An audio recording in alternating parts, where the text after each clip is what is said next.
Well, in the almost 4 decades since the HIV and AIDS epidemic began, nearly 39 million people worldwide live with the disease. In Canada, it's estimated that 62,000 people have HIV, with 6 new people being diagnosed every single day. Today is World AIDS Day, and this year the theme focuses on the importance of communities in spreading awareness and removing stigma around HIV and AIDS. One person who is doing that so well is our guest, Miles Sexton. They're with me in studio. Miles, it's great to have you back. Thank you for having me. So it has been 5 years since you found out you were HIV positive. Yes. You recently put this video on your Instagram, Yes. so take a look.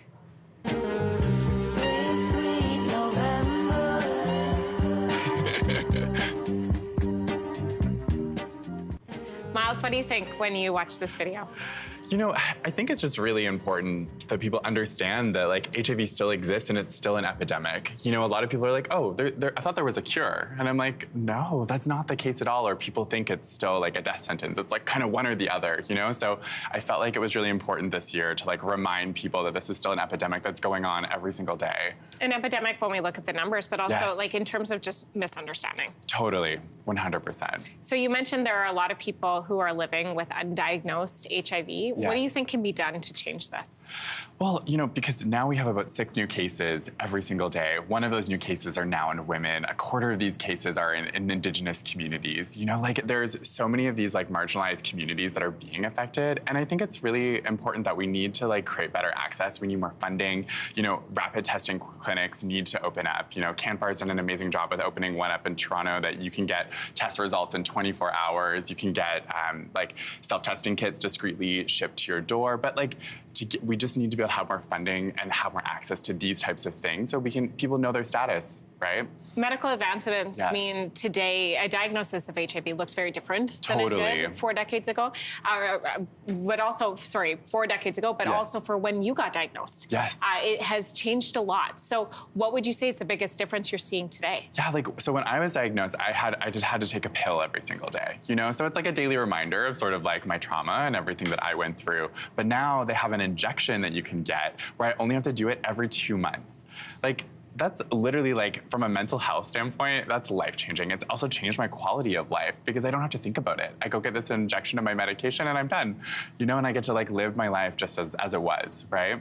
That's incredible. That's something I think that a lot of people wouldn't have considered. They would have thought, oh, a pill a day, Totally. you can live with it, no big deal. But for you to say that's a daily reminder of Yes. something really big that you've gone through. Yeah. And it's also way easier on my body as well. Like, you know, when your body is trying to like process medication that you're taking daily, it can actually be really hard on your system. So now with an injection, like it's amazing to see how much like healthier I'm becoming too.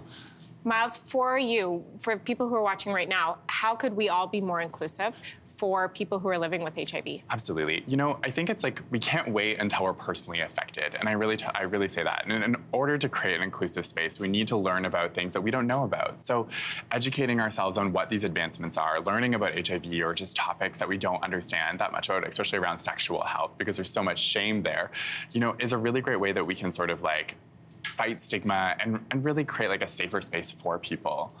We create spaces by putting ourselves out there, and Yes. you do this on a daily basis. Your Instagram account and your social media following is very active in making sure that people understand.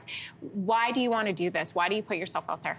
I just don't want people to go through what I went through. You know, like when I was diagnosed, I thought my life was over. I was like, I'm like 27 years old, I'm gonna die. But that wasn't the case at all, you know? But there also was like a lot of traumatic experiences, I think, along the journey of just like understanding my status and becoming comfortable with it, you know? So I think it's important for me to like help fight that stigma and shame that I felt in that at the beginning stages and try to help inspire other people because I know that it still exists, right? Yeah, it still exists, but you live so vibrantly, Miles, Yeah. and we're so thankful every time you come in studio. Thank you for having me. Yeah, thank you for being here.